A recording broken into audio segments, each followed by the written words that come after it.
News 24 বড়োলেণ্ডৰ ফালৰ পৰা সমূহ দৰ্শকলৈ মোৰ স্বাগতম আৰু আপোনালোকক সকলোকে মই আদৰি লৈছোঁ মোৰ চেনেলত। যে নহওক আজি আলোচ্য বিষয় লৈ এটি বিষয়ক লৈ মই আমাৰ গণ্যমান্য ব্যক্তি ৰাইজৰ এজন প্ৰাৰ্থী UPPL তেখেতক মই আমন্ত্ৰণ কৰিছোঁ। লগতে মোৰ লগত আছে ছিনিয়ৰ আৰু জুনিয়ৰ দুজনকৈ সাংবাদিক।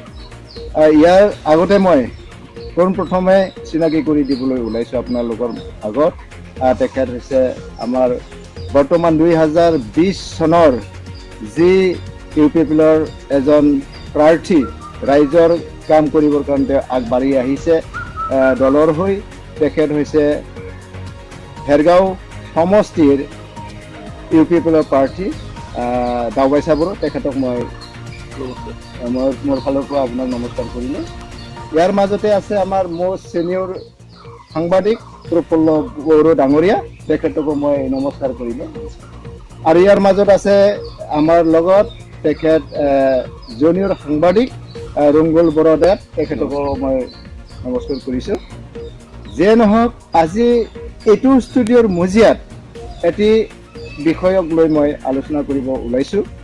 যে নহওক COVID-19 যি মহামাৰী ৰোগ, সেই মহামাৰী ৰোগৰ পৰা পৰিত্ৰাণ পাবৰ কাৰণে সমূহ দৰ্শক সমূহ ৰাইজক মোৰ ফালৰ পৰা বিনম্ৰ অনুৰোধ, যাতে তেওঁলোকে ঘৰতে থাকি চৰকাৰৰ যিটো নিয়ম নীতি, সেই নিয়ম নীতিবিলাক মানি চলি আমি COVID-19 পৰা বাচি থাকিবৰ কাৰণে নিজক সজাগ কৰে, সেইটো মই আগতীয়াকৈ আপোনালোকক অনুৰোধ কৰিম। যিয়ে নহওক আমি আজিৰ যিটো মূল আলোচ্য বিষয়, এই আলোচ্য বিষয়লৈ মই যাব বিচাৰিছোঁ। এতিয়া পোনপ্ৰথমতে মই যিটো আলোচনাৰ মজিয়াত মই ষ্টুডিঅ'ত মাতি আনিছোঁ তেখেত দাওবাইচা বড়ো ডাঙৰীয়া দেৱক। তেওঁক লৈ মোৰ পোনপটীয়া প্ৰশ্ন থাকিব, যিহেতু তেওঁ এজন প্ৰাৰ্থী। ছাৰ নমস্কাৰ। এইটো সময়ত আপুনি এজন হেৰগাঁও সমষ্টিৰ UPPL দলৰ প্ৰাৰ্থী হিচাপে আপোনাৰ কাম কৰিবলগীয়া বহুতখিনি থাকিব।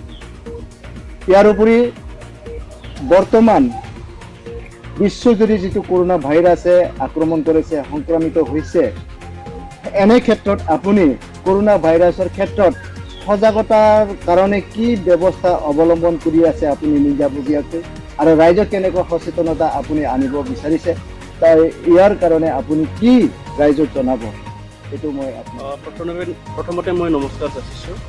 মই হেৰগাঁও সমষ্টিৰ UPPL প্ৰাৰ্থী, লগতে মই কেন্দ্ৰীয় কমিটি, মই যুৱ শাখাৰ সাধাৰণ সম্পাদক। এই সময়ত মই আমাৰ BTR বাসীক সমূহ ৰাইজক মই এইটোকে আহ্বান জনাব বিচাৰিছোঁ, যিহেতু COVID-19 যি সংক্ৰমণ, সেই সংক্ৰমণ বিশ্ব ধৰি যিটো সন্ত্ৰাসৰ দৰে এটা সৃষ্টি হৈছে, আৰু সেই হিচাপে আমাৰ ভাৰতবৰ্ষতো লকডাউন এতিয়ালৈকে শেষ হোৱা নাই। মে' মাহৰ 3 তাৰিখলৈকে শেষ হোৱাৰ এটা কথা উল্লেখ কৰিছিলে, কিন্তু এতিয়ালৈকে শেষ কৰিব না সেইটো আগলৈ এক্সটেনশ্যন কৰিব, সেইটো এতিয়ালৈকে আমাৰ এইটোকে আহ্বান জনাব বিচাৰিছোঁ। যিহেতু লকডাউনৰ সময়ত বহুতখিনি নিয়ম নীতি চৰকাৰে বান্ধি দিছে, ঘৰৰ পৰা ওলাব নালাগে বিনা কাৰণত, বা ছ'চিয়েল ডিষ্টেঞ্চিং, যেনেকুৱা সিজনৰ ভিতৰত যিটো দূৰত্ব বৰ্তাই ৰাখিব লাগে, সেইটো বৰ্তাই ৰাখিব লাগে। আৰু বাহিৰত কিবা কাৰণত ওলাব লগা হ'লে মানে মাস্ক পিন্ধিব লাগে, আৰু হাত মানে চাবোনেৰে বা চেনিটাইজাৰেৰে ধুব লাগে, চাফ চিকুণেৰে থাকিব লাগে। সেইখিনি যাতে অৱলম্বন কৰে, মই সেইটোকে আহ্বান জনাইছোঁ। যিহেতু আমাৰ BTCৰ ইলেকশ্যন যোৱা 4 এপ্ৰিলতে হ'ব লগা আছিলে, আৰু সি মহামাৰীৰ কাৰণে পিছুৱাই দিছে, পষ্টপন কৰিছে। আৰু এইটো মুহূৰ্তত আপুনি বৰ্তমান যিটো কৰোণা ভাইৰাছে আক্ৰমণ কৰিছে বিশ্বজুৰি, অসমতো আহিছে, ইয়াৰ মাজতে আমাৰ BTD অঞ্চলতো সোমাইছে বুলি আমি ক'ব লাগিব, যিহেতু বঙাইগাঁৱত আমি আক্ৰান্ত আমি পাইছোঁ বৰ্তমান। তেতিয়া BTD বাসীৰ আপুনি এজন প্ৰতিনিধি হৈ যাব বিচাৰিছে, তেনে ক্ষেত্ৰত আপুনি COVID-19 পৰা BTDৰ মানুহক সমূহ ৰাইজক সচেতনতা জাগৃত কৰাৰ কাৰণে আপোনাৰ কি ব্যৱস্থা আছে, বা কেনেকৈ? দুৰ্ভাগ্যজনক বুলি মই ক'ব লাগিব, কাৰণ পৰহি আৰু যোৱাকালি কনফাৰ্ম হৈছে এইটো 4জনকৈ আমাৰ বঙাইগাঁৱৰ পৰা যিটো COVID-19 আক্ৰান্ত ব্যক্তিক চিনাক্ত কৰা হৈছে বা পজিটিভ পোৱা গৈছে। এই হিচাপে বঙাইগাঁও জিলাক মানে ৰেড জ'ন বা ৰেড ডিষ্ট্ৰিক্ট হিচাপে ঘোষণা কৰা হ'ল। তো বঙাইগাঁও জিলা এনেকুৱা জিলা এখন আপুনি কোকৰাঝাৰৰ পৰা আমাৰ ইফালে ছাইডত আহিব লাগিলে বঙাইগাঁৱতো ক্ৰুজ হৈ যাব লাগিব, বা আমি ওদালগুৰি বা বাক্সাৰ মানুহখিনি কোকৰাঝাৰত যদি যাব লগা হয় তেতিয়াহ'লে বঙাইগাঁওখন মানে ক্ৰুজ হৈ যাব লাগিব। গতিকে ইয়াত আমি বঙাইগাঁৱত আহিল বুলি আমাৰ BTC বাকী BTCত সোমোৱা নাই বুলি ক'ব নোৱাৰোঁ। আৰু যিটো মই ৰিপৰ্ট পাইছোঁ, যিজনৰ মানে যিবিলাকৰ মানে এই COVID-19 আক্ৰান্ত তেওঁলোকে একেবাৰে চিৰাং জিলাৰ লগত মানে সীমাত আছে। গতিকে চিৰাং জিলাৰ বাকীখিনি যথেষ্টখিনি সাৱধানতাটো অৱলম্বন কৰিব লাগিবই। আৰু আমাৰ BTCৰ মানে বহুতখিনি ৰাইজ কেয়াৰফুল হ'ব লাগিব। কাৰণ আপোনালোকে জানে বা আমি জানো যে সাৰা ভাৰততে মেডিকেলৰ ফেচিলিটি খুব কম, তাতকৈ বেছিকৈ মেডিকেল ফেচিলিটি কম বুলি ক'বলৈ গ'লে আমাৰ BTAD। আৰু আমাৰ BTAD বাকী মানুহখিনি যথেষ্টখিনি মানে সজাগ নহয়। এই হিচাপে এতিয়া সজাগতাই মেইন থাকিব লাগিব। এতিয়া দেখিছোঁ আমাৰ BTADৰ মানুহখিনিৰ যিটো কৰোণা ভাইৰাছৰ যিটো সচেতনতা, সেই সচেতনতাটো খুব কম বুলি আমি ভাবিব লাগিব। বৰ্তমান সময়ত বেংকত 500 টকীয়াৰ কাৰণে শাৰী পাতা আমি গম পাইছোঁ। ঠায়ে ঠায়ে বজাৰ আৰম্ভ কৰিছে। তেনেস্থলত সেইবিলাক যদি আমি সচেতনতা নকৰোঁ, তেনে ক্ষেত্ৰত যদি কেতিয়াবা যদি বাই চান্স ঈশ্বৰে নকৰক, ভগৱানে আমাক নিদিয়ক, এইবিলাক যদি কৰোণা ভাইৰাছ আমাৰ ইয়াতে যদি বিয়পি পৰে, যিহেতু মেডিকেল ফেচিলিটি আমাৰ ইয়াতে কম BTAD, তেনে ক্ষেত্ৰত সেই ক্ষেত্ৰত আমি দেখিছোঁ যে আমাৰ গাঁও অঞ্চলত আচলতে 14 মে'ৰ পিছত এপ্ৰিলৰ পিছত যিটো ছেকেণ্ড বা দ্বিতীয়বাৰৰ কাৰণে যিটো লকডাউন ঘোষণা কৰিছিলে, ইয়াত আমাৰ জন ৱাইজত ঘোষণা কৰা হৈছিলে। কিছুমান গ্ৰীণ জন, য়েলো জন বা ৰেড জন। আমাৰ এই BTC অঞ্চলখন গ্ৰীণ জনত মানে অন্তৰ্ভুক্ত হৈছিলে, হিচাপে শিথিল কৰা হৈছিলে মানে বহুত ক্ষেত্ৰত। কিন্তু মই এই সময়ত এইটোকে আহ্বান জনাব বিচাৰিছোঁ যে BTCত যিমানখিনি জাতীয় সংগঠনবিলাক আছে, এপছু আছে, আছু আছে, AGYCP আছে, বা আৰছু আছে, বা ABMছু আছে, তেখেতসকলো যাতে ৰোলটো লওক, যে নিজৰ নিজৰ মানুহক বা ৰাইজক যাতে বুজাই দিয়ক। তেওঁলোকে সজাগতা এটা মানে সৃষ্টি কৰে যে সকলো ৰাইজক বুজাই দিয়ক যে COVID-19ৰ আক্ৰমণ কি ধৰণৰ ভয়ংকৰ। তো তেওঁলোকে দায়িত্বটো লওক। আৰু ৰাজনৈতিক দলবিলাক যিখিনি আছে, UPPLয়ে হওক, BJPয়ে হওক, কংগ্ৰেছেই হওক, CPMয়ে হওক বা BPFয়ে হওক, তেওঁলোকেও সজাগতাটো যাতে সৃষ্টি কৰে, সেইখিনি মই আহ্বান জনাইছোঁ। আৰু বেংকৰ কথা যেতিয়া নেকি ওলাইছে, মই বিচাৰিম বেংক কৰ্তৃপক্ষই যাতে এই সময়ত, মানে মই শুনিছোঁ বেংকটো হয়তো বন্ধ হৈ যাব বা বন্ধ কৰি দিব, তো বেংকটোকো খোলাখিনি মই বন্ধ ৰখাটোৱে মই বিচাৰোঁ। কাৰণ বেংকত এনেকুৱা মানে ভিৰ মই দেখিছোঁ, যোৱাকালি ময়ো দেখিছোঁ ভেৰগাঁৱত। মই বিশেষ কাৰণত মেডিকেলত গৈছিলোঁ, মই ভেৰগাঁৱত দেখিলোঁ যে ভেৰগাঁৱত বহুত মানে লাইন পাতি মানুহে বেংকত টকা উলিওৱাৰ নামত লাইন পাতি আছে। ইয়াত মই সামাজিক দূৰত্ব যিটো বৰ্তাই ৰাখিবলগীয়া আছিলে, সেইটো মই নেদেখিলোঁ। ইয়াৰ ক্ষেত্ৰত এজন সাংবাদিক হিচাপে আপোনাৰ, যিহেতু আপুনি সাংবাদিকতাৰ কাম কৰে, সাংবাদিকত আপুনি বহুতখিনি ঘূৰি আছে, তেনে ক্ষেত্ৰত ৰাইজৰ সজাগতা, কৰোণা ভাইৰাছৰ যিটো সজাগতা, আপোনাৰ মানে পৰ্যবেক্ষণত কি, আপোনাৰ দৃষ্টিত কি হিচাপে আপুনি দেখিছে BTAD বাকী ৰাইজ? সঁচাকৈ এই মুহূৰ্তত মই COVID-19ৰ যি সংক্ৰমণ, সেই সংক্ৰমণ অঞ্চল আমাৰ সংক্ৰমিত হোৱা নাই যদিও, কিন্তু মানে এটা ভয়ানক সময়তে যিকোনো সময়তে আমাৰ BTAD অঞ্চললৈ সম্প্ৰসাৰিত হ'ব পাৰে। গতিকে আমি দেখিছোঁ যে আমাৰ এই BTAD অঞ্চলত যিখিনি ৰাইজসকল আছে, সঁচাকৈ তেওঁলোক মানে সজাগ নহয়। মই বিভিন্ন অঞ্চলত ঘূৰি দেখিছোঁ, এইমাত্ৰ মানে তেখেতে কোৱাৰ নিচিনাৰ দৰে যে 500 টকাৰ কাৰণে বেংকত শাৰী পাতি মানে যিখিনি ছ'চিয়েল মানে সামাজিক দূৰত্ব, সেই দূৰত্বটো বজাই নাৰাখি তেখেতসকলে মানে একদম ভিৰ কৰা আমি পৰিলক্ষিত হৈছে। গতিকে ইয়াৰ পৰাই মানে এটা ভয়ানক মানে এটা যিটো ব্যৱস্থা, যিখিনি বেংক কৰ্তৃপক্ষে কৰিব লাগিছিলে সেইখিনি মানে কৰাটো দেখা নাই। বা তাত পুলিচ প্ৰশাসনো যিসকল মানে আন পথেদি গৈ আছে তেখেতসকলক কিন্তু বাধা দিছে, ঠিক, কিন্তু বেংকত যিখিনি মহিলাসকল বা অন্যান্য বড়ো জাতিৰ লগতে মানে যিসকল মহিলাসকল আছে, তেখেতসকলে কিন্তু মানে বেংকত আমি দেখিছোঁ যে ওদালগুৰিতো দেখিছোঁ, ওদালগুৰি, হৰিচিংগা, পানেৰী, টংলা, ভেৰগাঁও, তেনেকুৱা বিভিন্ন বেংকত, খৈৰাবাৰীত দেখিছোঁ।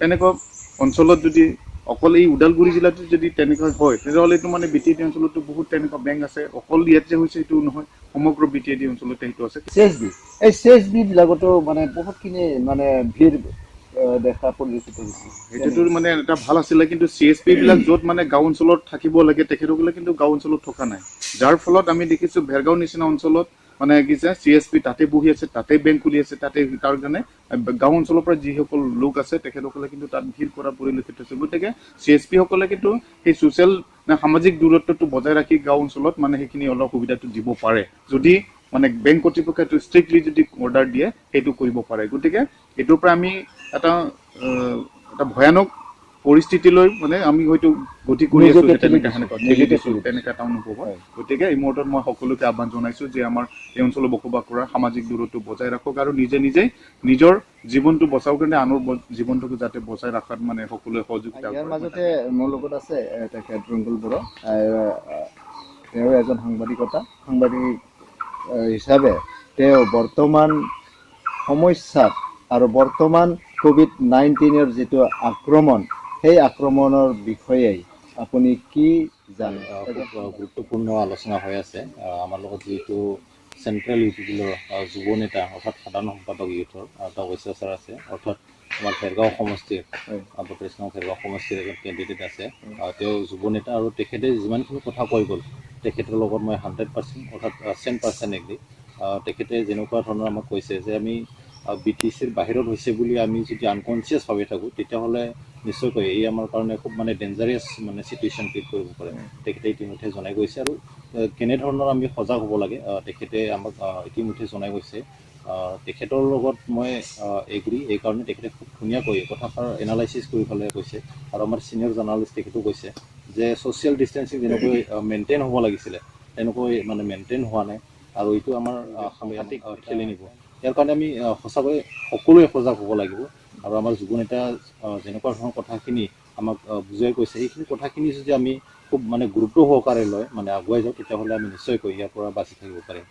ইয়াৰ মাজতে বৰ্তমান যিটো ৰাজনীতিৰ যিটো দৰবাৰ, সেই ৰাজনীতিৰ দৰবাৰত এটি বস্তু এটা দেখা পাই আছোঁ মই বৰ্তমান।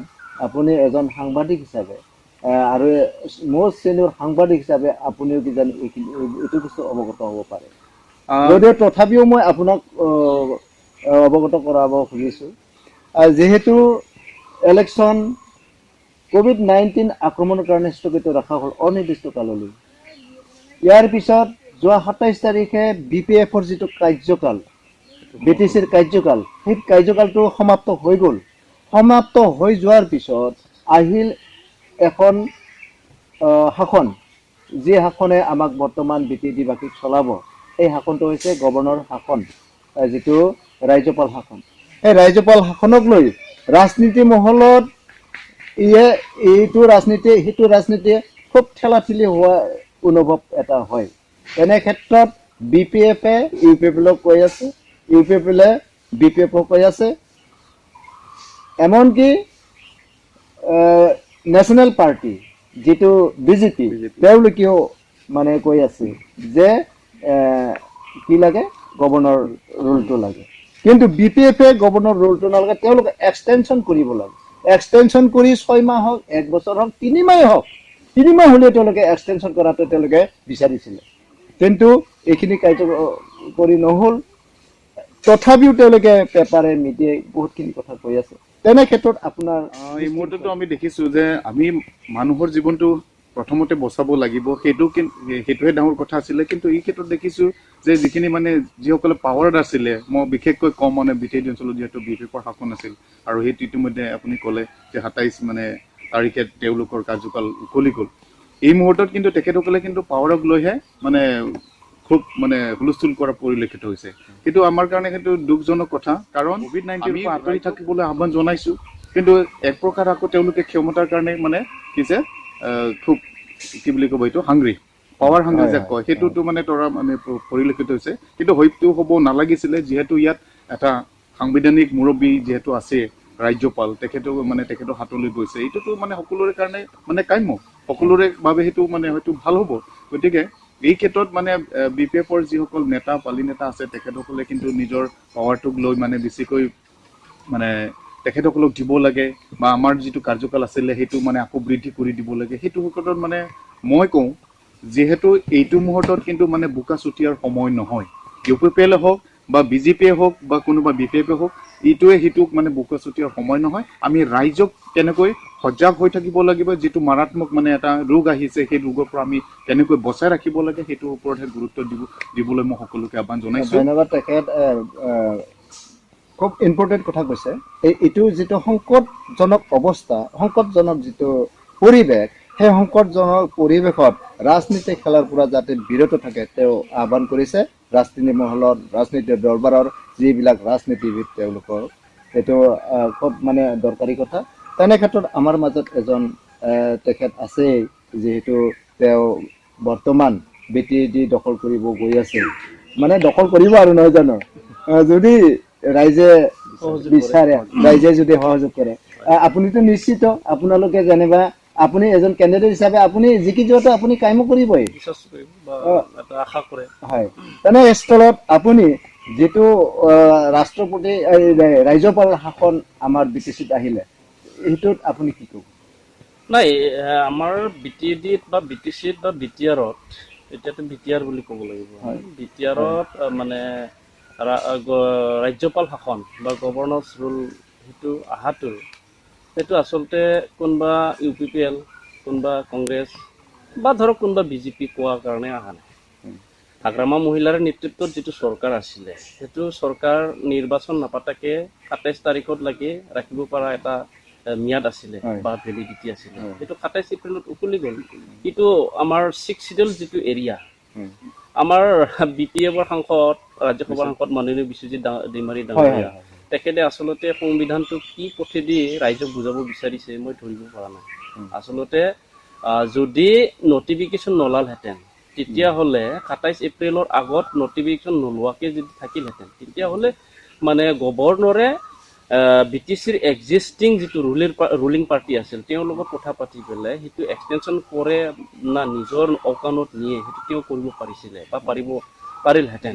কিন্তু চাওক, BTDত 11 মাৰ্চতে নটিফিকেশ্যন ওলাইছে। তো 11 মাৰ্চত নটিফিকেশ্যন ওলোৱাৰ লগে লগে ইয়াত যিখিনি এক্সিষ্টিং বা ৰুলিং পাৰ্টি আছে সকলোৱে মানে একচুৱেলি কেণ্ডিডেট হয় বা তেওঁলোকৰ মানে মিনিমাম যিবিলাকৰ চিট বা EM আছে, তেওঁলোকৰ মিনিমাম পাৱাৰখিনি থাকে। সেইটো কিন্তু কাকবা আঁচনি দিবৰ কাৰণে পাৱাৰ নহয়, সেইটো জাষ্ট মানে চলাবৰ কাৰণে পাৱাৰখিনি থাকে।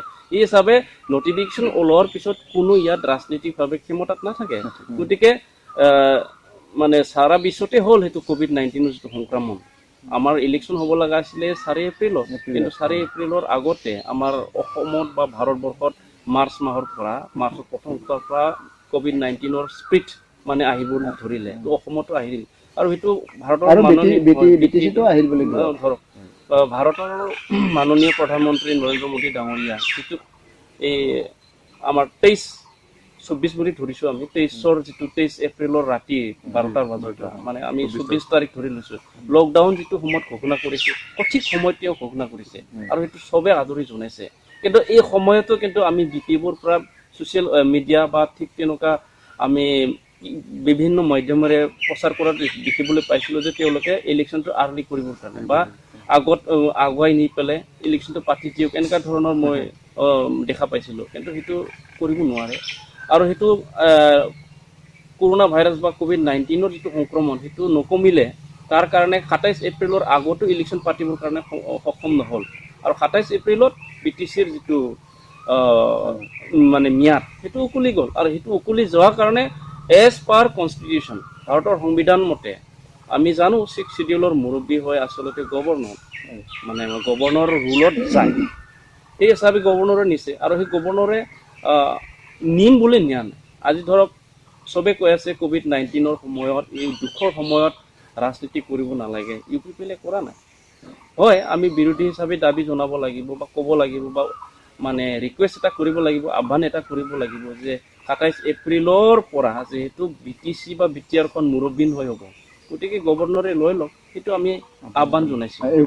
UPPL দলৰ ফালৰ পৰা আহ্বান জনাইছে, যিহেতু হেংগিং হৈ থাকিব। তো মুৰব্বীহীনটো চলিব নোৱাৰে। গতিকে মুৰব্বী এজন কোন হ'ব? গভৰ্ণৰ হ'ব। তো গভৰ্ণৰক মানে মুৰব্বী হিচাপে তেওঁক BTCখন চলাবৰ কাৰণে আমি আহ্বান জনোৱা হৈছিল। এতিয়া UPPL-ৰ আপুনি এজন ইউথ উইংছৰ যুৱ মৰ্চাৰ এজন সাধাৰণ সম্পাদক হিচাপে আৰু বৰ্তমান আপুনি এজন প্ৰাৰ্থী, তেনেস্থলত আপুনি UPPL-ক কেনেকৈ আগুৱাই নিব? আৰু যেতিয়া নেকি নিৰ্বাচন হ'ব, নিৰ্বাচনৰ সময়ত প্ৰতিদ্বন্দ্বিতা আপোনাৰ কাৰ লগত হ'ব? তিনিটাই প্ৰশ্ন মই আপোনাক কৰিম, ইয়াৰ পাছত আমি শেষ কৰিম। যিয়ে নহওক, এটা হ'ল আপোনাৰ UPPL দলক আপুনি এজন প্ৰাৰ্থী হিচাপে আৰু এজন ইউথ উইংছৰ সাধাৰণ সম্পাদক হিচাপে, প্লাছ আপুনি বিটিআৰ বাসীৰ মানুহখিনিৰ কাৰণে কি পদক্ষেপ লৈ কাম কৰিবৰ কাৰণে আপোনাৰ মনে কয়? চব প্ৰথমতে মই আমাৰ central committee United People's Party Liberal যুৱ শাখা অৰ্থাৎ ইউথ উইংছৰ মই জেনেৰেল ছেক্ৰেটাৰী, আৰু দ্বিতীয়তে মই আমাৰ বৰ্তমান ভেৰগাঁও সমষ্টিৰ আমাৰ UPPL-ৰ মই এজন প্ৰাৰ্থী। এই হিচাপে আমি UPPL-এ যি দিনৰ পৰা আমি ৰাজনৈতিকভাৱে আমি গঠন হৈছিলোঁ, গঠন হোৱাৰ দিনৰ পৰা আমি এটা কথাকে কৈ আহিছিলোঁ যে BTC-ত পৰিৱৰ্তন লাগে, সম উন্নয়ন, সম অধিকাৰ, সম মৰ্যাদা। BTC-ত যিমানখিনি জাতি জনগোষ্ঠী আছে সকলো জাতি জনগোষ্ঠীক আমি সম মৰ্যাদাৰে আমি সমান অধিকাৰ, সময় মানে ইকুৱেল ডেভেলপমেণ্টটো আমি বিচাৰোঁ। এই হিচাপে আমি UPPL-এ মাত মাতি আহিছোঁ। আৰু আজি আমাৰ ইছ্যুটো হ'ল BTC পৰিৱৰ্তন, সেইটো কাৰণে আমি কৰিব বিচাৰিছোঁ। যোৱা 17 বছৰৰ হাগ্ৰামা মহিলাৰী ডাঙৰৰ নেতৃত্ব যিটো BPF চৰকাৰ চলি আছিলে আমাৰ BTC-ত, BPF চৰকাৰৰ যথেষ্টখিনি মানে ইয়াত কৰাপশ্যন হ'ল, ইয়াত ডেভেলপমেণ্ট নহ'ল, ইকুৱেল জাষ্টিছ ইয়াত নহ'ল, ইকুৱেল ডেভেলপমেণ্ট নহ'ল, ইয়াত ছিকিউৰিটিৰ কথা আহি পৰিলে, ইয়াত ছিকিউৰিটি তেওঁলোকে যিমানখিনি দিব লাগে সেইখিনি দিব নোৱাৰিলে। সেইটো কাৰণে আমি কৈ আছোঁ যে UPPL-এ চৰকাৰ গঠন হোৱাৰ পিছত equal justice, equal development, equal status সেই সকলোখিনি পাব, আৰু সকলোখিনি দিয়াৰ কাৰণে আমি ৰাইজৰ ওচৰত কাষ চাপিছোঁ আৰু ৰাইজে আমাক সমৰ্থন জনাইছে। আৰু মই যিহেতু UPPL-ৰ যুৱ শাখাৰ সাধাৰণ সম্পাদক, তো এই সময়ত মই ক'ব বিচাৰিছোঁ যে আমাৰ 10খন জিলা হিচাপে জিলা আছে, আমাৰ চাব ডিভিজন ৱাইজত পলিটিকেল এখন ডিষ্ট্ৰিক্ট হিচাপে আমাৰ 10খন জিলাতো আমাৰ যুৱ শাখা আছে, ব্লক আছে, আমাৰ প্ৰাইমাৰীলৈকে আমাৰ যুৱ শাখা আছে। তো সকলো প্ৰাইমাৰী, ব্লক, জিলা আৰু কেন্দ্ৰীয় কমিটি যোনে য'ৰ জিলাত আছে, য'ৰ ব্লকত আছে, যি প্ৰাইমাৰীত আছে, তেওঁ এই মানে সময়ত এই ঠাইতে তেওঁ কাম কৰি আছে। গতিকে চবেই চব ঠাইত কাম কৰি আছে। সেই হিচাপে মই ভাবোঁ আমাৰ যুৱ শাখাই আমাৰ পেৰেণ্ট বডিক বা উমেন চেলক বা অন্য মাইনৰিটি চেল আমাৰো আছে, SC চেল আমাৰ আছে, তেওঁলোকক যিমানখিনি ৰাজনৈতিকভাৱে বা সহায় কৰিব লাগে ঠিক তেনেকৈ সহায় কৰি আহিছে, আৰু এই সময়তো তেওঁলোকে সহায় কৰি আছে। এই হিচাপে মই আমাৰ যুৱ শাখাৰ প্ৰাইমাৰীৰ পৰা কেন্দ্ৰীয় কমিটিলৈকে গোটেইখিনি আমাৰ কৰ্মী বা নেতাসকলক বা এইটোকে আহ্বান জনাব বিচাৰিছোঁ, তেওঁলোকে যাতে কাম কৰক, নিজৰ নিজৰ ঠাইত থাকি পেলাই পেৰেণ্ট কমিটি বা উমেন চেল বা যিখিনি আমাৰ শাখা আছে তেখেতসকলক সহযোগ কৰি তেখেতসকলে কাম কৰি থাকক। আৰু আমাৰ পাৰ্টিৰ যিখিনি ইছ্যু আছে এই ইছ্যুখিনি প্ৰকাশ কৰক, আমি জিকি যোৱাৰ পিছত আমি কি কৰিম, আমাৰ কি ইছ্যু আছে এইখিনি লৈ পেলাই ৰাইজৰ মাজত সোমাই যাওক, মই সেইটো আহ্বান জনাব বিচাৰিছোঁ। বৰ্তমান আপুনি যিহেতু এজন প্ৰাৰ্থী, আপোনাৰ ভেৰগাঁও সমষ্টিত আপুনি কাৰ লগত কণ্টেষ্ট হ'ব বুলি ভাবে? এতিয়ালৈকে ভেৰগাঁও সমষ্টিত মই যিটো কেম্পেইন কৰি দেখিলোঁ যোৱা 22 তাৰিখত লাগে, আচলতে আমি প্ৰথম 2016 চনত UPPL হিচাপে প্ৰথম আমি এছেম্বলি ইলেকশ্যন খেলিছিলোঁ। তাতে হাৰিছোঁ যদিও আমি মানে খুব কম ভোটত হাৰা নাই, হাৰিব লগা হোৱা নাই, মই বহুত ভোট পাইছিলোঁ, ভোট পায়ো আমি হাৰিছিলোঁ। তো এইবাৰ আমি যিটো দেখিছোঁ 22 তাৰিখত লাগি এপ্ৰিল 22 তাৰিখত লাগি কেম্পেইন কৰি পেলাই যিটো দেখিলোঁ, আমাৰ বৰ্তমান ভেৰগাঁও সমষ্টিত মোক কণ্টেষ্ট কৰিব পৰা প্ৰাৰ্থী বা কেণ্ডিডেট আছে বুলি মই নাভাবোঁ। কাৰণ BJPও কেণ্ডিডেট দিছে যদিও তেওঁলোকৰ যিটো মানে মেম্বাৰশ্বিপ, এই মেম্বাৰশ্বিপ হিচাপে তেওঁলোকে নিব, আৰু মেম্বাৰশ্বিপ তেওঁলোকৰ জিকিব পৰা মেম্বাৰশ্বিপ তেওঁলোকৰ হাতত নাই। আৰু BPF-এ আমাৰ ভেৰগাঁও সমষ্টিখন 15 বছৰ দখল কৰি ৰাখিছে, কিন্তু 15 বছৰত আমাৰ ভেৰগাঁও সমষ্টিখনৰ উন্নয়নৰ যিটো নমুনাটো চাই মানুহবিলাকে বুজি পায় আৰু গম পাইছে যে তেওঁলোকৰ দ্বাৰা যে নহয়। 10 বছৰ 5 বছৰ বেলেগ কথা, কিন্তু 15 বছৰে তেওঁলোকে আমাৰ সমষ্টিখন উন্নয়ন কৰিব নোৱাৰিলে। ইয়াত আপুনি কমিউনিকেশ্যনৰ কথা যদি পাতে, কমিউনিকেশ্যন খুবেই বেয়া। ইয়াত যদি ডেভেলপমেণ্টৰ কথা যদি পাতে, ইয়াত খুবেই বেয়া। ইয়াত মানে চৰকাৰী আঁচনি ৰূপায়ণৰ কথা যদি আপুনি পাতে, চৰকাৰী আঁচনি ইয়াত মানে 5% মানহে হৈছে বুলি মই ভাবোঁ। কাৰণ ইয়াত যিকোনো চৰকাৰী আঁচনি ইয়াত বিফল। ষ্টেডিয়াম বনোৱাৰ নামত কৰোৰ টকা চেংচন হ'ল, সেইটো নহ'লগৈ। এতিয়া আপুনি ভেৰগাঁও সমষ্টিখন যদি ঘূৰি চায়, PHC পাব্লিক হেল্থ ইঞ্জিনিয়াৰিঙৰ যিটো পানী যোগান আঁচনি, এটা আপুনি PHCৰ পৰা খোৱা পানী ৰাইজে খাব পাইছে বুলি মই নাভাবোঁ, চব বিফল। গতিকে ৰাইজে সেইখিনি দেখা পোৱাৰ পিছত BPFক ভোট দিব বুলি মোৰ বিশ্বাস আছে। এনে ক্ষেত্ৰত তেওঁ নিজৰ সমষ্টি হিচাপে তেওঁ অৱগত ক'ত কি ধৰণৰ স্কিম হৈ গ'ল বা থাকি গ'ল, তেওঁ অৱগত কৰাইছে। যিয়ে নহওক সমষ্টিবাসীৰ হৈ মই ইয়াক ক'ব নাযাম। ৰাজনীতিৰ এইটো হ'ল খেল, ৰাজনীতি খেলা কৰিব সেইটো। ইয়াৰ পিছত হাৰা জিকাৰটো থাকিব ৰাইজৰ হাতত। তেনেস্থলত আপুনি ৰাইজক কি বুলি অনুৰোধ কৰিব আপোনাৰ আগন্তুক আহি থকা BTC ইলেকশ্যনৰ বাবে? মই ৰাজ্যক এইটোকে আহ্বান জনাই আহিছোঁ, আজি আহ্বান জনাম, পিছলৈ আহ্বান জনাম যে আপোনালোকে কমচে কম ইউনাইটেড পিপলছ পাৰ্টি লিবাৰেল অৰ্থাৎ UPPLক আপোনালোকে বিশ্বাসত ৰাখক। মই এটা আহ্বান জনাব বিচাৰিছোঁ, BPFক আমাৰ ৰাইজে 15 বছৰ চালে, 15 বছৰত কি হ'ল কি নহ'ল আপোনালোকে দেখিলে। কমচে কম এইবাৰ UPPLক এবাৰ চাওক। আমাৰ এটা ইছ্যু আছে, মইতো দেখা নাপালোঁ BPFে এইবাৰ ইলেকশ্যনত কি ইছ্যু লৈ পেলাই তেওঁলোকে সোমাইছে। তেওঁলোকে অকল আমাৰ UPPLৰ মাননীয় সভাপতি প্ৰমোদ বড়ো ছাৰ তেখেতকহে টাৰ্গেট কৰি পেলাই তেওঁলোকে কেম্পিং কৰি থকা মই দেখিলোঁ। কিন্তু তেওঁলোকে কি আঁচনি লৈছে? এইটো আপোনালোকৰ ৰাজনীতি মহলৰ কথা, এইটো আমাৰ কথা নহয়, ৰাজনীতিৰ কথা নহয় জানো? তেনে ক্ষেত্ৰত আপুনি কি ক'ব? থাকে প্ৰত্যেকটো মানে নিৰ্বাচনত ৰাজনীতিবিলাকৰ বোকাচুতীয়াটো থাকে, কিন্তু তথাপিও কিছুমান ৰাজনীতি তাৰমানে বোকাচুতীয়া থাকিব লাগে উন্নয়নৰ ওপৰত, ডেভেলপমেণ্টৰ ওপৰত। কিন্তু আমি দেখিছোঁ মানে এজন মানুহক লৈ মানে নিজ কিছুমান শব্দ প্ৰয়োগ কৰাহে দেখিছোঁ, কিন্তু সেইটো হ'ব নালাগে। কিন্তু ৰাইজক যদি আকৰ্ষিত কৰিব লাগে তেনেহ'লে মূল ইছ্যুবিলাক উন্নয়নৰ, মানৱ সমাজৰ উন্নয়নৰ কাৰণে হ'ব লাগে, তেতিয়া মানে বেছি ভাল হয়। কিন্তু বিশেষকৈ মানুহক মানে লৈ যদি বোকাচুতীয়া, সেইটোতো মানে নিজ ৰাজনীতি এটা হয়। গতিকে ৰাজনীতি মানে বোকাচুতীয়া কিবাটো মূল ইছ্যুটো মোৰ মতে মানে উন্নয়নৰ ওপৰত হ'ব লাগে, কিন্তু উন্নয়নৰ ওপৰত। কিন্তু মানে দেখিছোঁ মানে মানুহক মানে টাৰ্গেট কৰি মানে কিছুমান শব্দবিলাক প্ৰয়োগ কৰা আমি দেখিছোঁ। গতিকে সেইটো হ'ব নালাগে। মই সকলোকে আহ্বান জনাইছোঁ যে ইছ্যু যদি লয় উন্নয়নৰ ওপৰত কি ডেভেলপমেণ্ট। এতিয়া আমি সাংবাদিক হিচাপে, আপুনিও এজন সাংবাদিক হিচাপে এইটো ক্ষেত্ৰত আমি সকলো যি কাম কৰিছে, যি কৰা নাই, সেইটো আমাৰ দেখুওৱাৰ এটা কৰ্তব্য আছে, নহয় জানো? এনেস্থলত আমি নিউজ 24 বদলেনেও আপ্ৰাণ চেষ্টা কৰি আছোঁ দৰ্শকসকলৰ মাজলৈ। যি মানে উন্নয়নৰ কাম হোৱা নাই বা হৈছে, ভালে হওক বেয়াই হওক, আমি প্ৰচাৰ কৰাই আমাৰ মূল উদ্দেশ্য।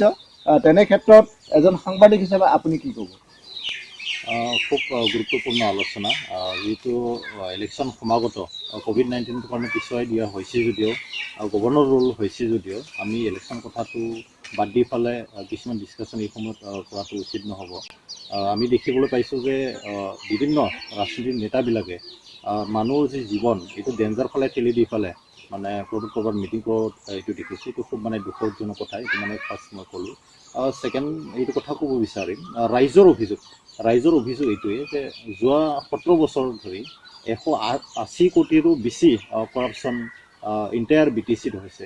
আৰু ইয়াৰ কাৰণে ৰাইজৰ যিটো অভিযোগ, এই যিটো 17 বছৰে যিটো লুণ্ঠন চলি আহিছে, ইয়াৰ যি মানে পৰিত্ৰাণ ইয়াৰ পাবলৈ বিচাৰিছে। আৰু ৰাইজৰ যি মানে চিন্তাধাৰা, তেওঁলোকে যিটো চেঞ্চৰ কথাটো কৈ আছে, নিশ্চয় এইবাৰ মানে অকণমান সুকীয়া ধৰণে আমি দেখিবলৈ পাইছোঁ। যোৱা মানে বিগত ইলেকশ্যনৰ বিলাকৰ যিটো মানে সমীক্ষা, ইয়াতকৈ এতিয়া কিবা এটা নতুন ঢৌ অহাৰ পৰিৱেশ দেখিবলৈ পাইছোঁ। পৰিৱেশটো অকণমান BTCৰ যিটো ইলেকশ্যন, BTCৰ যিটো মানে ৰাজনীতিৰ ঢৌ, সেই ৰাজনীতিৰ ঢৌটো আগৰ ঢৌ নোহোৱাকৈ অকণমান বেকাকৈ যাব। মই তাতে অকণমান মানে সহযোগ কৰিছোঁ তাত, কাৰণ দেখিছোঁ বিগত সময়ৰ যিখিনি নিৰ্বাচন আছিলে সেই সময়খিনি কিন্তু অকল মানে আমাৰ বিশেষকৈ UPPLত মানে বড়ো মানুহখিনি বা আপচৰখিনি হ'লেও তাত সহযোগিতা আছে। এইবাৰ কিন্তু তাতছে কোনো জাতি ধৰ্মৰ কথা নাই, সকলো মানুহখিনিয়ে তাৰমানে তাত ওলাই আহিছে। এইটো এটা মানে ভাল লক্ষণ, ভাল কথাই আপুনি মনত পেলাই দিছে। এইটো ক্ষেত্ৰত মই প্ৰাৰ্থী তেখেতলৈ যাব বিচাৰিছোঁ। UPPL আপোনালোকে গঠন কৰিলে ৰাজনীতি মহলৰ কাৰণে, এইটো সম্পূৰ্ণভাৱে এপছটো তাত জড়িত আছে বুলি ক'ব লাগিব। মানে মৰেল ছাপোৰ্ট আছে, জড়িত নহ'লে মৰেল ছাপোৰ্ট আছে। যিহেতু প্ৰমোদ বড়ো ডাঙৰীয়া এপছৰ বেনাৰৰ পৰা তেওঁ পলিটিকেলত গৈছে। তেনেস্থলত কিছুমান BTR বাসীৰ মানুহখিনি অন্য কাষ্টৰ মানুহখিনি বড়োৰ বাদে অন্য কাষ্টৰ মানুহখিনি যেনিবা ইউ পি পি এল বুলি ক'লে এটা জাতীয় সংগঠনহে বুলি ভাবে নেকি? আপোনালোকে সমূহ জনগোষ্ঠীক আঁকোৱালি ল'ব পাৰিছেনে আৰু আপোনালোকে সমূহ গোষ্ঠীৰ কাৰণে কাম কৰিবনে? চাওক, ইউনাইটেড পিপলছ পাৰ্টি লিবাৰেল অৰ্থাৎ ইউ পি পি এলে সম্পূৰ্ণ এটা গণতান্ত্ৰিক এটা ৰাজনৈতিক দল। গণতান্ত্ৰিক দিশত এটা জাতি, এটা ধৰ্ম, এটা ভাষাক চোৱা নহয়। তো ইয়াত যিমানখিনি জাতি জনগোষ্ঠী আছে, ভাষা ভাষীৰ ধৰ্মাধৰ্মীৰ মানুহ আছে, সকলোৰে কাৰণে ইয়াত সমান মৰ্যাদা দিয়া হয়। আৰু আজি আপুনি চাওক, আজি বি টি চিত পৰিৱৰ্তনেৰ এটা যি ঢৌ আপোনালোকে এতিয়া আলোচনাত কোৱা হ'ল যে পৰিৱৰ্তন বা চেঞ্জৰ যিটো এটা ঢৌ আহিছে, এই ঢৌত আপোনালোকে যদি দেখে বি টি চিত যদি পৰিৱৰ্তন কৰিব লাগে, বি পি এফক বাদ দি পেলাই নতুন দলক যদি দায়িত্ব দিব লাগে চৰকাৰ চলাত, ইয়াত ইউ পি পি এলৰ বাদে কাকো দিব নোৱাৰে বা ইউ পি পি এলহে পাৰিব।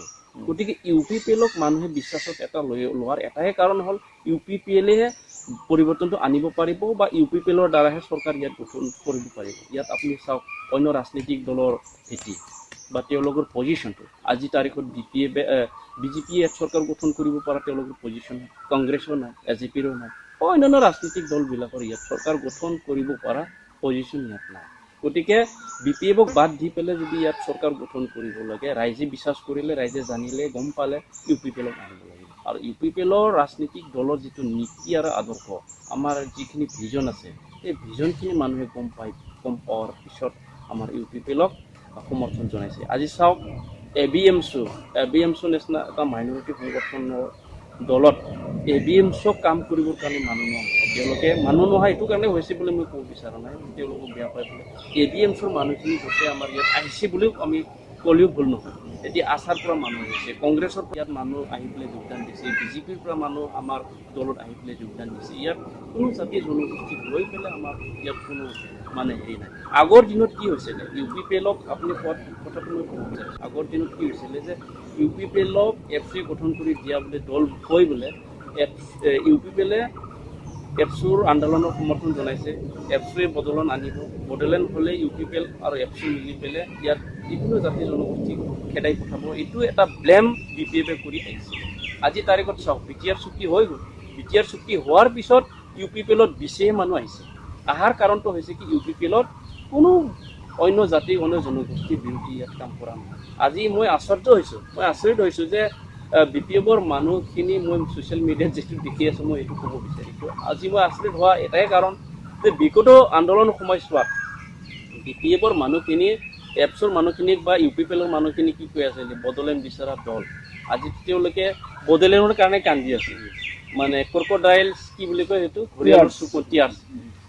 ঘৰিয়ালৰ চকু পানী ওলোৱা নিচিনা এটা পৰিৱেশ হৈ আছে। তেওঁলোকে কৈ আছে ৰাজ্যপালক বি টি চিৰ শাসন ৰাজ্যপালক দি পেলাই ইউ পি পি এলে বড়ো জাতি কি কৰিব বিচাৰিছে, বড়ো জাতিক মাৰ্ডাৰ কৰিব বিচাৰিছে, ঠিক তেনেকুৱা বিভিন্ন ধৰণৰ মই কথা দেখিছোঁ। কিন্তু আজিহে দেশ প্ৰেম, জাতীয় প্ৰেম কেনেকৈ তেওঁলোকে জাগিলে, আগতেতো তেওঁলোকে জাগা নাছিলে। আজি আমি বেলেগৰ দিনৰ পৰা আগত আমি শুনিছিলোঁ যে যেতিয়া নেকি এফ চি আন্দোলন চলাইছিলে, তেতিয়া হাগ্ৰামা মহিলাৰী কোকৰাঝাৰ ৰেলৱেৰ ব্লকেডত আমাৰ এফচৰ মানুহখিনিক বা বড়ো জাতিৰ ভাই ভনীক, আমাৰ ককাইদেউ বা আটা, তেওঁলোকক লাঠি চাৰ্জ কৰিবলৈ অৰ্ডাৰ দিছিল। তো আজি তেওঁ আকৌ জাতীয় প্ৰেম কেনেকৈ আহিল, মই সেইটো আচৰিত পাইছোঁ। এইটো হাগ্ৰামাৰ কথা হ'ব, যিয়ে নহওক তেওঁ বড়োলেণ্ড এসময়ত লাগে বুলি কৈ বি এল টি গঠন কৰি তেওঁ আন্দোলন কৰিছিল। যেতিয়া নেকি 2003 চনত বি টি চি চুক্তি হ'ল, বি টি চি চুক্তিৰ সময়ত তেওঁ এখন শাসনৰ ভাৰ পালে, শাসনৰ ভাৰ পাই 17 বছৰ তেওঁ শাসন চলালে। 17 বছৰৰ ৰাজত্ব কৰাৰ পিছত বড়োলেণ্ড সৃষ্টিৰ কাৰণে তেওঁ বহুতখিনি মাতিব মৌকা এটা পাইছিলে, নহয় জানো? আপুনি সেইটো ভাবেনে? সেইটো পাইছিলে সুবিধা, তেওঁ সেই সুবিধাখিনি গ্ৰহণ কৰিব নোৱাৰিলে। অথচ তেওঁ বি এল টিৰ চেয়াৰমেন আছিলে, বি এল টিৰ চেয়াৰমেন হৈ পেলাই বি টি চি চুক্তিত মুখ্য ভূমিকা বি এল টিয়ে হৈছিল এপছৰ সহযোগত। তো বি এল টিৰ চেয়াৰমেন হৈ তেখেতে বি এল টিৰ যিখিনি সদস্য আছিলে বা কেডাৰ্ছ আছিলে, তেখেতসকলকে তেওঁ ভালকৈ চাব নোৱাৰিলে। আনকি কিছুমান কেছটো তেওঁ উইড্ৰ কৰিব নোৱাৰিলে। আৰু বি টি চি চুক্তিত যিখিনি দফা আছিলে, সেইখিনি চুক্তি তেওঁ 30% ৰূপায়ণ কৰিব নোৱাৰিলে। উদাহৰণ হিচাপে যদি দিব চাওঁ, তেওঁ ইউনিভাৰ্চিটিৰ কথা কৈ থাকে, বড়োলেণ্ড ইউনিভাৰ্চিটি, সেইটোতো চেণ্ট্ৰেল ইউনিভাৰ্চিটি হ'ব লাগিছিল, সেইটো চেণ্ট্ৰেল ইউনিভাৰ্চিটি নহ'লগৈ। কাৰ্বি আংলৰৰ বড়োবিলাকক ট্ৰাইবেল ST প্লেইনছ মৰ্যাদা দিয়াৰ, ST হিলছ ষ্টেটাছ দিয়াৰ মৰ্যাদাৰ মানে এটা হেৰি আছিলে, তোফা আছিলে BTC, সেইটো নহ'লগৈ। সেইটো আকৌ BTR চুক্তিত আকৌ পুনৰবাৰ আনিব লগা হ'ল। মই এই সময়ত সেইটো ক'ব বিচাৰিছোঁ যে UPPL মানুহে ক'ব পাৰে UPPL চৰকাৰ গঠন কৰিলে অকল এপছু বা NDBক চাব, সেইটো নহয়। আমি কৈ আছোঁ বড়োলেণ্ড আন্দোলনত যিমানখিনি শ্বহীদ হৈছে, যিমানখিনি মানে আন্দোলনৰ লগত জড়িত হৈ পেলাই যিমানখিনি ভিক্টিম হৈছে, তেখেতসকলক চাম। আৰু সেইটো বড়ো বুলি নহয়, বড়োলেণ্ড আন্দোলনত অকল বড়ো মানুহ কষ্ট পোৱা নাই, অকল বড়ো মানুহ ভিক্টিম হোৱা নাই। ইয়াত লেফ্ট ৰাইটত যিমানখিনি জনগোষ্ঠী আছে, নেপালী জনগোষ্ঠী আমাৰ লগত কষ্ট পাইছে, আদিবাসীবিলাকে আমাৰ লগত থাকি পেলাই কষ্ট পাইছে, আমাৰ লগত থকা অসমীয়াবিলাকে কষ্ট পাইছে, মাইনৰিটি মানুহখিনি কষ্ট পাইছে, আমাৰ লগত যিখিনি জাতি জনগোষ্ঠী তেখেতসকলেও আমাৰ বড়োলেণ্ড আন্দোলনত ভুক্তভোগী। গতিকে তেখেতসকলক আমি আমাৰ UPPL চৰকাৰ আহিলে তেখেতসকলক আমি সমানভাৱে তেখেতসকলক সমান মৰ্যাদাৰে আমি তেখেতসকলক আগুৱাই লোৱা বা আগুৱাই নিয়াৰ বা ডেভেলপ কৰাৰ দায়িত্বটো আমাৰ আছে। গতিকে UPPLক তেখেতসকলে যাতে বিশ্বাসটো ৰাখক, মই এইটো আহ্বান জনাইছোঁ। ভাল দৃষ্টিভংগী UPPLৰ যদি কাৰ্যকৰণ হয়, যদি ইয়াৰ ৰূপায়ণ হয়, BTAD-বাসী সদায় হয়তো এইখিনি যদি ৰূপায়ণ কৰে, সেই ৰূপায়ণৰ ফলত আপোনালোকে ৰাইজক সদায় পাই থাকিব, সেইটো মই কামনা কৰিছোঁ। সময় যিহেতু তাকৰ, সেই হিচাপে মই আজিৰ যিটো আলোচনাৰ বিষয়, সেই আলোচনাৰ বিষয়টি মই সামৰিব বিচাৰিছোঁ। তাৰ আগতে মই ঈশ্বৰৰ ওচৰত প্ৰাৰ্থনা কৰিছোঁ, ৰাইজক অনুৰোধ কৰিছোঁ, আহ্বান কৰিছোঁ যে এওঁ হ'ল ভেৰগাঁও ডিষ্ট্ৰিক্টৰ পলিটিকেলি ভেৰগাঁও ডিষ্ট্ৰিক্ট, তেনে ক্ষেত্ৰত ভেৰগাঁও সমষ্টিৰ এজন প্ৰাৰ্থী, আৰু এজন সমষ্টিৰ প্ৰাৰ্থী হিচাপে তেওঁ 2020 চনৰ যিটো BTC নিৰ্বাচন, সেই BTC নিৰ্বাচনত তেওঁ মনোনীত প্ৰাৰ্থী হিচাপে ইলেকশ্যন খেলাৰ এটা আপ্ৰাণ চেষ্টা কৰি আছে। ৰাইজে তেওঁক জিকাই লৈ সুস্থ সমাজ, সুস্থ চৰকাৰ, সুস্থ BTC কাউন্সিল গঠন কৰাত সহায় কৰিব, আৰু ঈশ্বৰেও তেওঁক মানে আশীৰ্বাদ কৰিব, সেইটো কামনা কৰিলোঁ।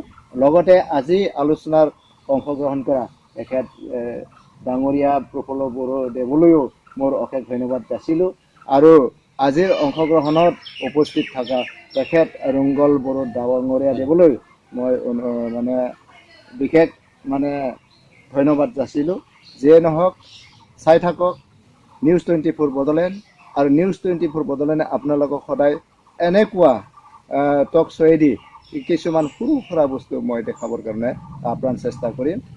লাগিব অকল আপোনালোকৰ সহায় সহযোগিতা আৰু মোৰ আন্তৰিকতাটো আকোৱালি লোৱা। সেয়ে আজিলৈ ধন্যবাদ, নমস্কাৰ।